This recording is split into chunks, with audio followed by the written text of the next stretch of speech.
Chapter 6. The New Lead Dog. The next morning, Francois could not find Spitz, and he saw Buck covered with blood. "What did I say? Buck is a great fighter," said Francois. Perrault looked at the wounds on Buck's body and said, "That Spitz fought like a devil, and Buck fought like two devils." Francois said, "Now we can travel faster. No more Spitz, no more trouble." Francois started to harness the dogs. Buck walked to Spitz's old position, but Francois put Solex in the lead position. Buck jumped angrily at Solex. "Ah!" Francois cried. "Look at that Buck. He killed Spitz, and now he wants his place. Go away, Buck." But Buck did not move. Solex was not happy. He was afraid of Buck. When Francois turned his back, Buck pushed Solex away. Francois was angry. "Now I'll show you." He went to get a heavy club. Buck remembered the man in the red sweater and moved away. "Come here, Buck," said Francois. Buck did not obey. He wanted to be the lead dog because he won the fight with Spitz. The two men tried to put on the harness, but he always moved away. "Come here, Buck," Perrault said, but Buck did not move. It was late. Francois put Solex in his old place. Perrault looked at his watch, and he was angry. "Put down the club, Francois." Francois put down the club, and Buck came to the front of the team. Francois put on the harness, and the sled started moving. Buck was an excellent lead dog. He moved and thought quickly. The other dogs worked harder with Buck. The team traveled faster and faster. "Buck is the best dog, the very best," Francois said. It was 45 degrees Fahrenheit below zero. Some days the dogs traveled 60 miles or more. After 14 days, they reached Skagway. The dog team was the center of attention. Then the two men received orders from the Canadian government. Francois put his arms around Buck and cried. Then the two men left, and Buck did not see them again. Another man took Buck and his team back to Dawson. The sled was very heavy because it carried mail for the gold miners.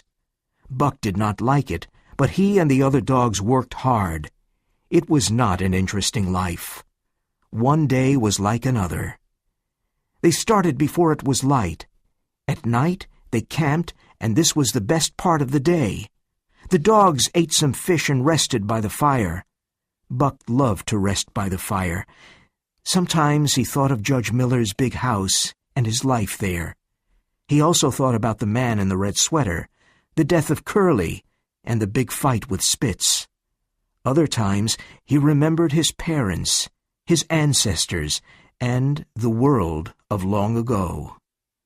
The journey was hard, and the mail was heavy. The dogs were tired and weak. They needed a long rest. But after only 2 days, they were traveling again. The dogs and the men were unhappy. Each night, the men took care of their dogs. They looked at their feet, but the dogs became weaker every day. Billy cried in his sleep and was very unfriendly. Dave was tired and ill. Something was wrong with him. When they stopped in the evening, he lay down and did not stand up until morning. The men were worried about Dave. They did not understand his illness. One day, Dave could not pull the sled any more. He cried sadly when Solex took his place. The next morning, Dave could not move. The driver took his pistol and walked away. The dogs heard a shot. The man came back quickly, and the sled moved again. Buck and the other dogs knew what happened to Dave. 30 days after leaving Dawson City, the team arrived in Skagway. The dogs were exhausted and thin. They needed a long rest. The men needed new, strong dogs to pull the sled. They sold the old, tired dogs. 2 American men called Hal and Charles bought Buck and his team. They bought other dogs, too. Charles was 40 years old. and Hal was a young man. Charles's wife, Mercedes, was also with them. They knew nothing about life in the Northland, and they made many mistakes. They put too many things on their sled and tried to start. The dogs pulled hard for a few moments and then stopped. They could not move because it was too heavy. "These lazy animals!" cried Hal with a whip in his hand. "They're very weak," said a man. "They need a rest." "Nonsense! They're very lazy," said Hal. "Mush!" he cried. "Mush!" Hal whipped the dogs again and again. Another man said, "I don't care about you, but I care about the dogs. Break the ice around the sled, and then the dogs can pull." Hal broke the ice, and the sled moved forward. The unhappy team moved on. Day after day, Hal whipped the poor dogs. He gave them little food to eat. They were very tired and very hungry. They looked like skeletons. Dub hurt himself and was shot. Billy and some other dogs died. "Soon we will all die," Buck thought. Chapter 7. For the Love of a Man. Only 5 dogs reached John Thornton's camp: Joe, Pike, Sol-leks, Teek, and Buck. They fell on the ground and could not move. They were almost dead. It was nearly the end of winter, and it was a beautiful day. John Thornton was repairing an axe. "Is it safe to cross the river here?" asked Hal. "Oh, no, it's very dangerous. The ice is too thin," answered Thornton. Hal looked at him and said, "I don't believe you. We must go to Dawson." He took his whip and cried, "Come on, Buck, let's go." Thornton knew these people were stupid and did not understand. The team did not move. After a while, Sol-leks slowly stood up. Joe was crying, but he stood up. Pike tried twice and fell down. The third time he stood up. Buck did not try. Hal whipped him, but Buck did not move. Thornton wanted to speak, but he did not. Hal was furious and took the club. He hit Buck again and again. But Buck did not want to stand up. He had a strange feeling of doom. He saw thin ice in front of him. After so much suffering, he did not feel the club. Then suddenly Thornton jumped on Hal and threw him to the ground. "Don't hit that dog again, or I'll kill you," Thornton cried. "It's my dog," said Hal. "Go away or I'll hit you too. I'm going to Dawson." Thornton stood between him and Buck. Hal took out his long knife. Thornton knocked it out of Hal's hand. Then Thornton picked it up and cut Buck's harness. Hal did not want to fight. Buck was almost dead. A few minutes later, Hal and the sled went along the river. Buck raised his head and saw Pike, Sol-leks, Joe, and Teek pulling the sled. Thornton examined Buck's body. He was looking for broken bones. Buck was terribly thin and weak. "You have many wounds, but no broken bones," said Thornton. Both dog and man watched the sled. It was crossing the ice in the middle of the river. Suddenly the back of the sled went down, and the front went up. There was a lot of screaming. Then a big piece of ice broke, and the dogs and the people disappeared. John Thornton and Buck looked at each other. "You poor dog," said Thornton, and Buck licked his hand. John Thornton was ill all winter. His friends left him at White River while they went to Dawson. Thornton had a lot of food, and he was comfortable. Now it was spring, and he was better. During the warm spring days, he and Buck sat by the river. Buck watched the water and listened to the birds. He needed the long rest. Slowly he became stronger and fatter. John Thornton had 2 other dogs. Skeet was a small dog, and she made friends with Buck. When Buck was ill, she took care of him. She washed his cuts with her tongue. Nig was a big friendly dog. His eyes laughed. When Buck became stronger, the three dogs played together. Thornton sometimes played with them. The days passed happily. For the first time, Buck learned to love.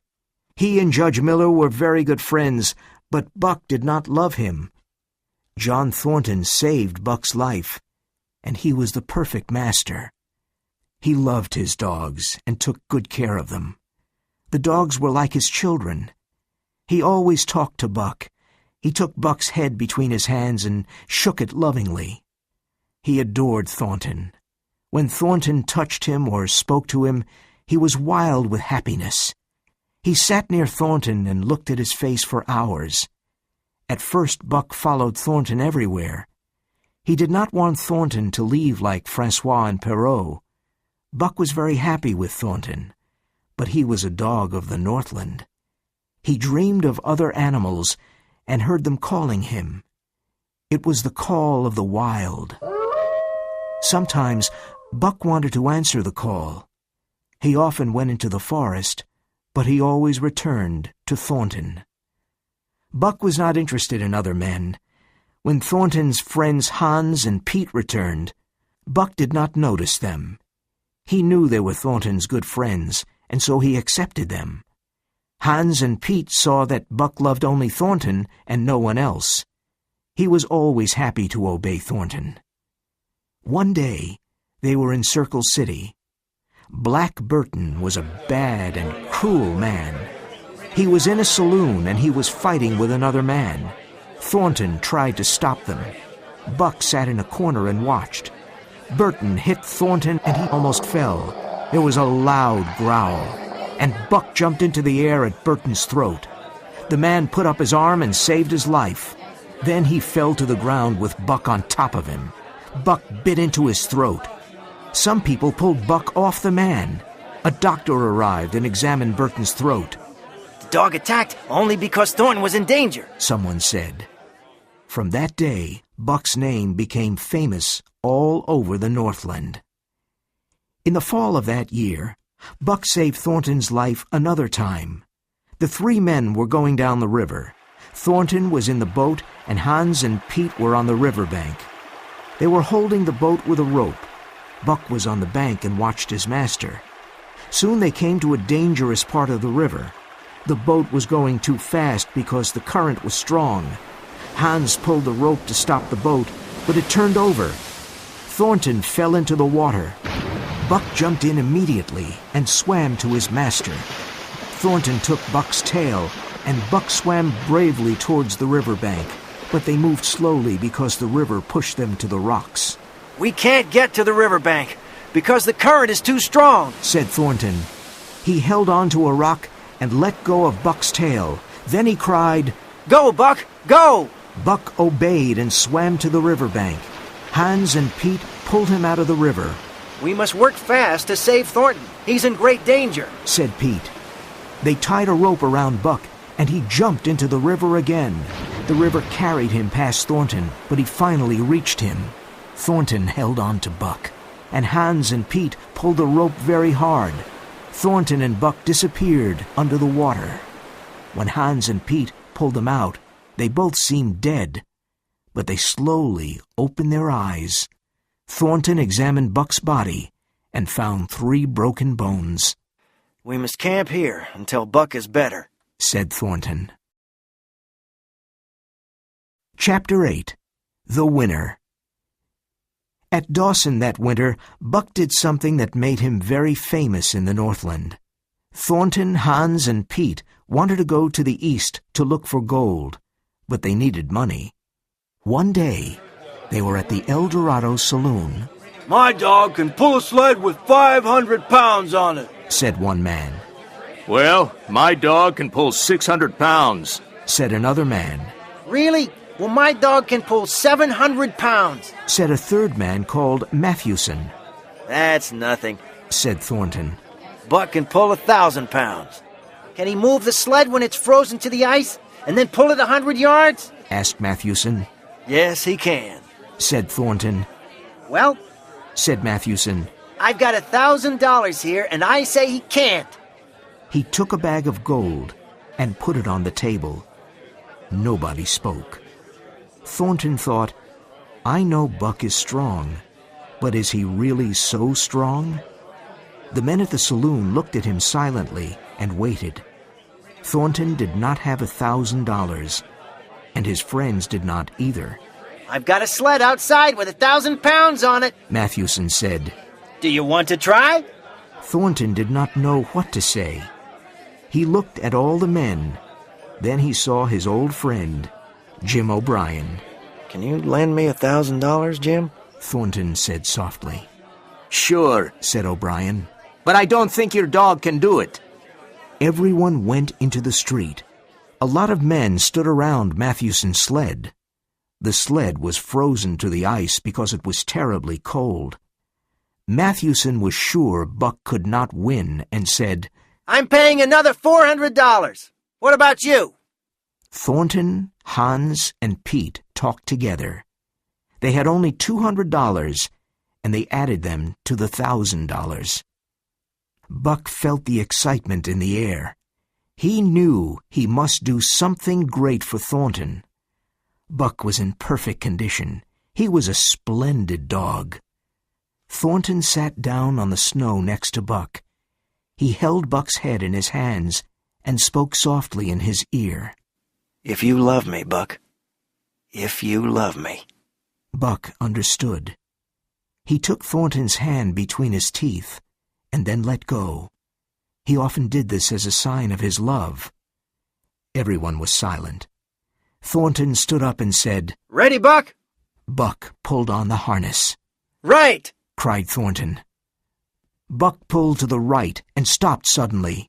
Now left! Cried Thornton. Buck pulled to the left. The ice was breaking. Now, mush! Buck started to pull. His strong body pulled harder and harder. The sled moved a little. Suddenly, it started to go forward on the snow. Buck pulled it for 100 yards. He was the winner. The men shouted and threw their hats in the air. Thornton was on the snow with Buck. He took his head and shook it. He was crying with happiness. Buck had Thornton's hand between his teeth. In 5 minutes, Buck made $1,600 for Thornton and his friends. With this money, they could travel to the east to look for a lost gold mine. No one knew where it was. It was a mystery. The 3 men with Buck and 6 other dogs started to go east. They traveled up the Stewart River and into the Mackenzie Mountains. Thornton was not afraid of the wild. He hunted his food during the day. Buck was very happy. He loved hunting, fishing, and traveling.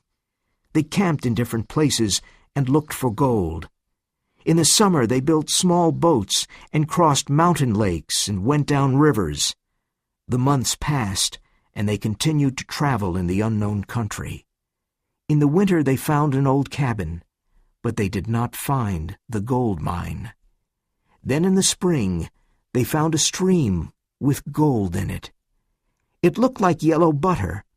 Every day the men worked hard and found lots of gold. They put it in many big bags. Each bag had 50 pounds of gold. The dogs did nothing except watch the men and eat.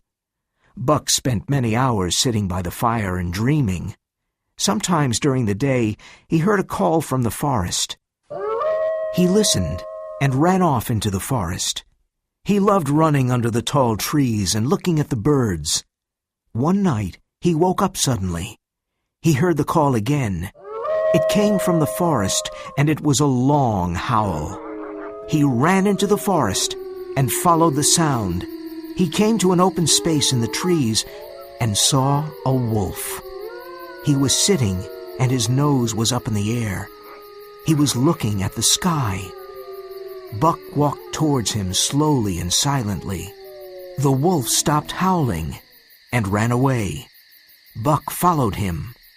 After some time, the wolf stopped and growled at Buck. He was afraid because Buck was much bigger. But Buck did not want to fight. He wanted to make friends with the wolf. The wolf understood, and they touched noses. They became friends and played together. They ran for hours through the forest and under the open sky. Old memories came back to Buck. He was very happy. They stopped by a stream to drink, and Buck remembered John Thornton. The wolf wanted Buck to follow him, but Buck turned and slowly went back. The wolf followed him for a while. Then he sat down and howled. It was a sad howl. Thornton was eating dinner when Buck returned.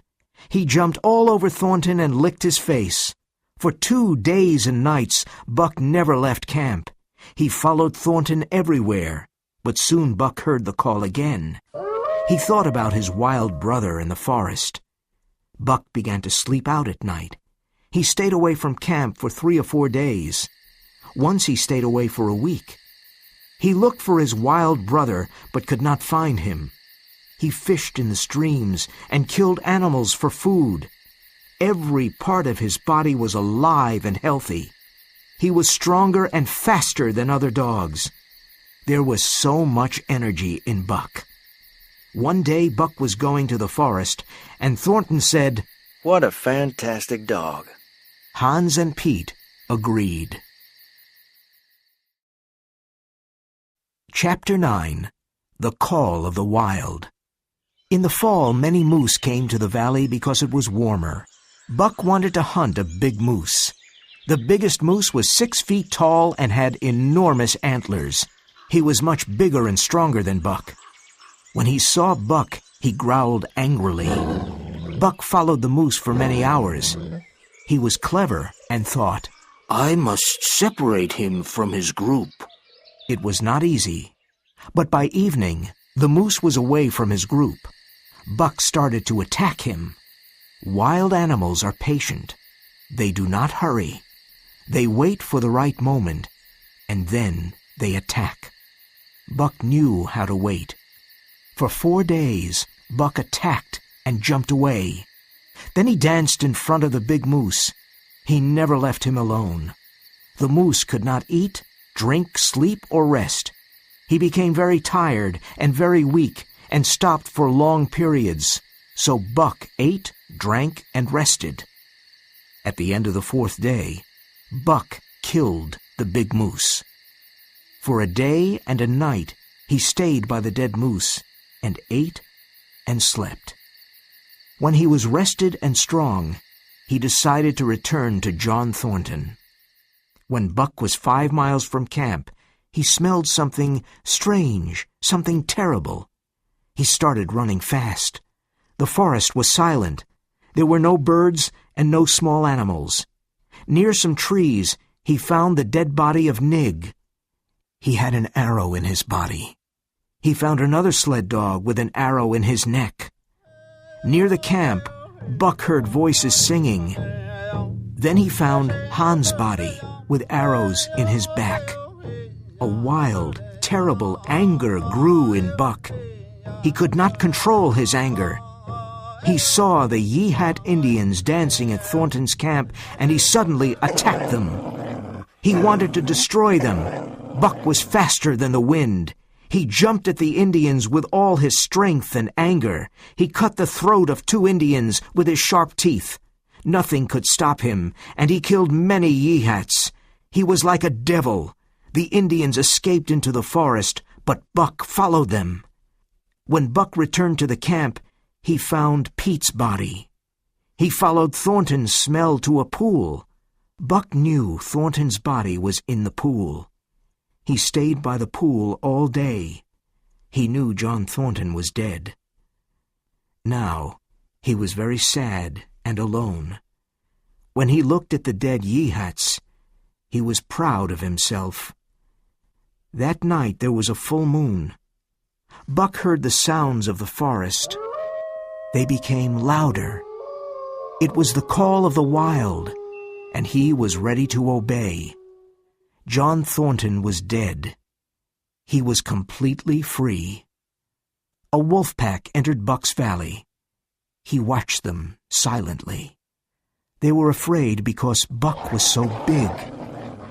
Then one wolf jumped at Buck, and he attacked and broke the wolf's neck. 3 other wolves jumped at him, but he attacked them.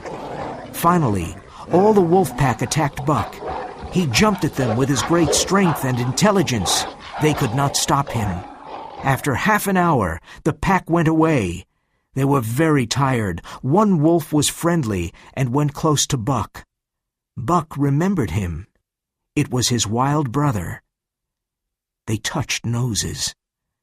Other wolves came to make friends. An old wolf sat down, looked at the moon, and howled. The others sat down and howled too. Buck did the same. Soon the wolves were all around Buck and smelled him.